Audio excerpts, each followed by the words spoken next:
السلام علیکم. سلام میں ابتدا کرنے والا یہ کبر سے بری ہوتا ہے.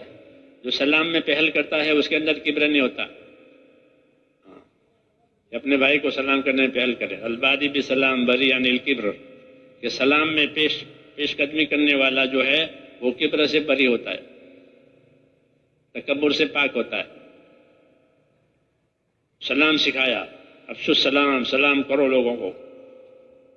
گھر میں داخل ہو تو گھر والوں کو سلام کرو، بچوں کو سلام کرو.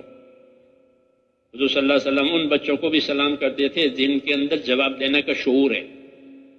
کھیلتے ہیں سڑک پر بچے 5 سال کے 7 سال کے، مر علی الصبیان فسلم علیہم، حدیثوں میں کہ بچوں پر آپ کا گزر ہوا تو بچوں کو سلام کیا.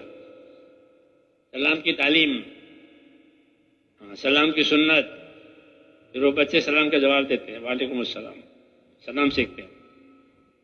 معاشرت کی سنت، رہن سہن کی سنت، کہ گھر میں داخل ہو تو گھر والوں کو سلام کرو، محبت پیدا ہوگی تمہارے درمیان میں اور گھر والوں کے درمیان. برکت ہے سنت کی. مدینے والوں کو سکھایا سلام کرو. پھر فرمایا کھانا کھلاؤ، لوگوں کو کھانا کھلاؤ. جی ہاں، کھانا بیچنے کا رواج نہیں تھا جیسا اب ہے دنیا میں.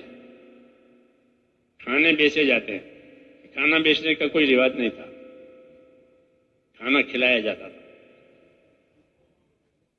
عربوں کے اندر پہلے سے یہ صفت تھی، کرم اور سخاوت کی. کھلانا، اونٹ ذبح کریں گے، بکری ذبح کریں گے، خروف، اور دعوت کریں گے. پہلے سے ایک صفت تھی، سخاوت کی، شجاعت کی، وفاداری کی. یہ صفت پہلے سے تھی. حضور صلی اللہ علیہ وسلم نے اپنی تعلیم کے ذریعے ان پاک صفتوں کو اور بڑھایا. بعثت لأتمم مکارم الاخلاق، حدیث میں آتا ہے کہ بعثت لأتمم مکارم الاخلاق، مجھے اللہ نے بھیجا ہے تاکہ تمہارے جو اخلاق ہیں اس کو اور تکمیل تک پہنچاؤں. کیونکہ تمہارے اندر سخاوت ہے، بہادری ہے، وفاداری ہے، وعدہ پورا کرنے کی صفت ان میں ہوتی تھی. اپنے قبیلے کی بڑے، جو قبیلے کا بڑا ہوتا تھا اس کے ساتھ ہر وقت وفاداری کرتے، چاہے کچھ ہو جاوے. وفاداری، یہ صفتیں تھیں.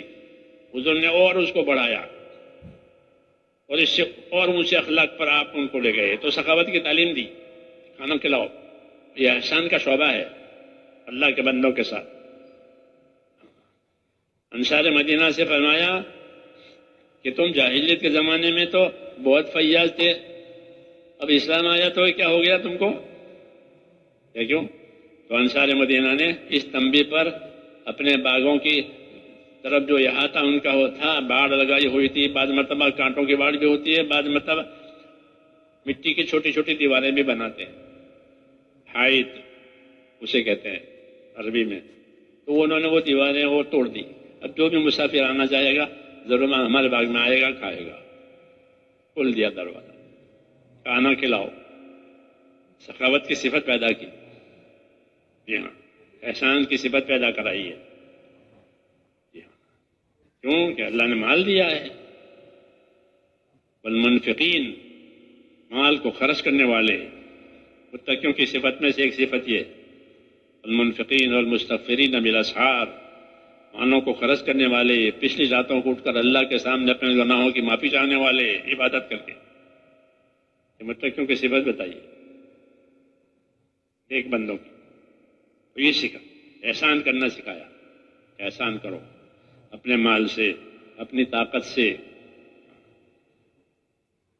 اور تیسری بات جو سکھائی وہ سب سے اونچی ہے، وہ ہے ایثار کی تعلیم دی. ایثار کی تعلیم دی.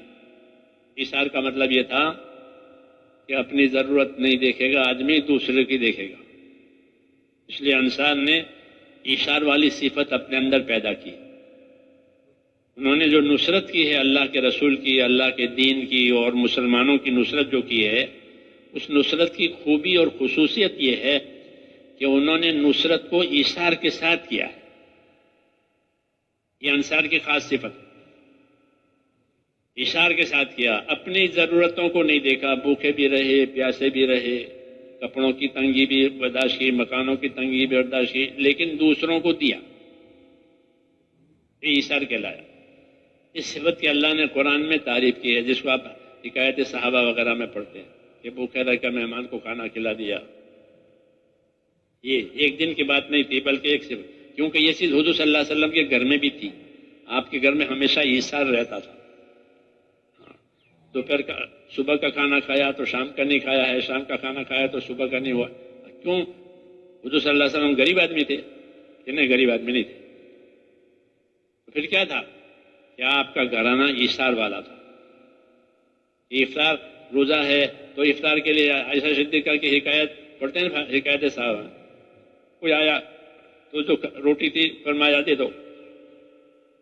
خادمہ نے کہا کہ آپ کا روزہ ہے، پھر کیا کریں؟ کوئی بات نہیں، دے دو دے دو، روزہ ہے. اور کھانا دے دیا. اس کو ایثار کہتے ہیں. بہت اونچا نمونہ ہے یہ معاشرت میں اور رہن سہن میں، کیونکہ اللہ تعالیٰ نے جو مال دیا ہے کہ اس کا مصرف یہی ہے کہ اس مالوں سے دین والے حق ادا کریں گے، احسان کریں گے، اور خدا توفیق دیں گے تو دوسروں کی ضرورتوں کو آگے رکھیں گے.